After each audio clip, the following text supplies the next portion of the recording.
Grace to you and peace from God our Father, and from our Lord and Savior, Jesus the Christ. You know, illustrations are getting harder and harder to find because things are changing so rapidly in the world. So think about maybe a few years ago, whenever you're filling out a survey, or whenever the Census Bureau, every 10 years you get that thing that the Census Bureau asks us to fill out. I'm not sure that they're asking this so much anymore about your religious preference, right? Maybe there's a few surveys that still have that. But if you think back and you're filling out one of those surveys or one of those census cards, I would guess that 90 to 95%, maybe even 100% of us in this church would just, without even thinking, just mark off Christian, right? What's your religious preference, your religious affiliation? Christian, next question, easy, right? That's become almost like second nature to us. Without even thinking, we identify ourselves as Christian because that's how we grew up. That's what we've been, kind of drilled by coming to church and everything. We just take it for granted that we're Christians. But what might happen if we're not allowed to identify ourselves? That other people, through their evaluation of us, tell people whether we're Christian or not. How would they know? Would we be concerned? Maybe they won't know I'm a Christian. Maybe they don't think I'm a Christian because of what I said. This very thing happened a few years ago in one of the most violent parts of New York City. A missionary couple went and did their mission work in this area. Yes, you heard it right. A mission project in New York City, our biggest city in the country. Supposedly one of the most cultured centers in the world. But there's many neighborhoods in there that were very violent, and mostly because almost 100% of the youth were involved in gangs. And so this missionary couple felt called to go in and work in that violent, dangerous area. And they met with a lot of success. A lot of those young people started converting to faith in Christ. And then they would go in turn and share that with their gang members. Now, I know gangs are not, we don't want gangs around because they're identified with violence and everything. But think about one thing that gangs have that a lot of people don't have, is that instant community. If you're a member of a gang, you have that support network. That's what we're supposed to be, by the way. That's what churches are. We're a gang, but obviously for a totally different reason than what the Crips and the Bloods and all that are supposed to be. So, everybody in here is part of your posse. We are supposed to be that same kind of community that gangs give people, a sense of place, a sense of belonging, a sense of support. It's just that our mission is completely different than street gangs. But because of that network, because of the community that exists within a gang, those gang members started influencing their friends, and it started spreading. Lots of conversion was happening. Even amidst rival gang members, it was kind of just spreading like wildfire. And the motto that was kind of developed among these gang members as they started becoming Christians is, don't tell me you're a Christian, we'll tell you you're a Christian. Does that make sense? You don't tell me, don't come to me and say you're a Christian, we'll tell you whether or not you're a Christian. And of course they mean by the way you act, by the things you say, by your attitude. Have you really changed from that violent gang mentality to the love of Christ? That's some wonderful accountability that has been lost in today's world, in this individualistic society where we feel we have the right to just check mark a box and say, yep, I'm Christian. Next. But imagine if we were accountable to other people and it was up to them to identify us as Christians. Now, we weren't allowed to say it, but other people would say it about us. That's exactly what James is talking about today as we continue through the book of James. And as you remember from last week's sermon, James, the brother of Jesus, is most likely can be identified as the very first Christian pastor ever. He was the leader of the church in Jerusalem shortly after Jesus' death and resurrection and ascension. The group of believers that was congregating in Jerusalem, he kind of became their leader. So really, by all intents and purposes, He was the very first pastor of the church of Jesus Christ. And as we see, he's very plain-spoken. He doesn't hold any punches. He kind of tells it like it is. And what's so amazing is the things he's saying are so relevant today. Probably even more so right now than maybe even 20, 30, 40 years ago. The things that James talks about are the same issues that the church of today is facing. And so he's talking about how to live a Christian life, how to make sure that people around us identify us as Christians, as followers of Jesus Christ. And there are a couple of things he talks about in here. First of all, it's the sin of partiality, the sin of showing favoritism towards people we think are more worthy of our love and our gratitude and our gifts than someone else.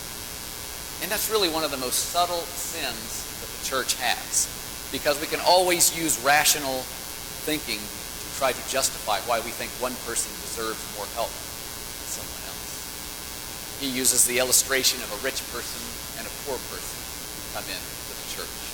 And of course, back then, rich people really showed it. They wore their best stuff all the time, their jewelry and their fine garments.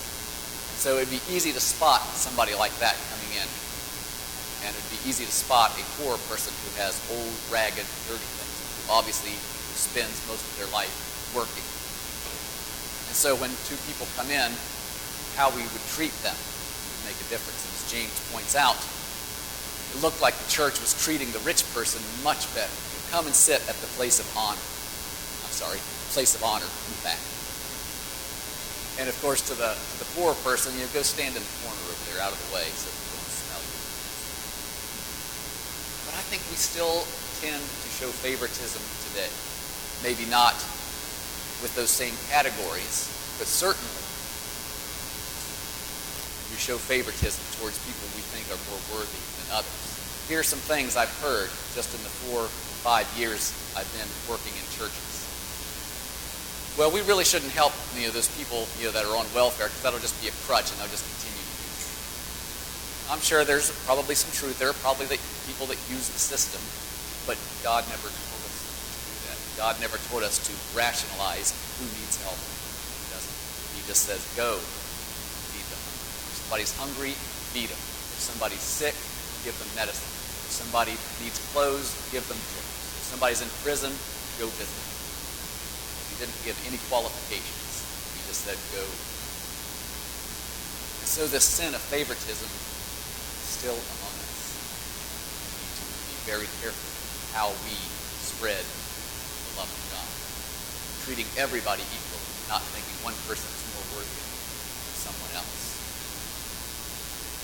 And second, James talks about is probably the sin of piety, I would call it.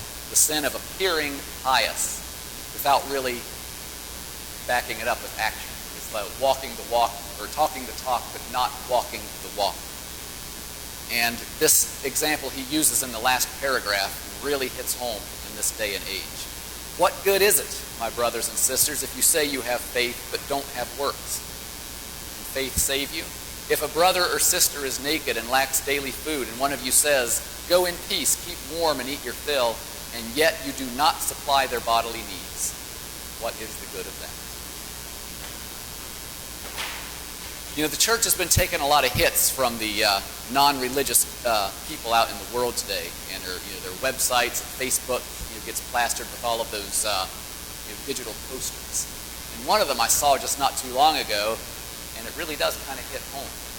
It said, I'll give you my prayers because giving you my time and my money is too inconvenient.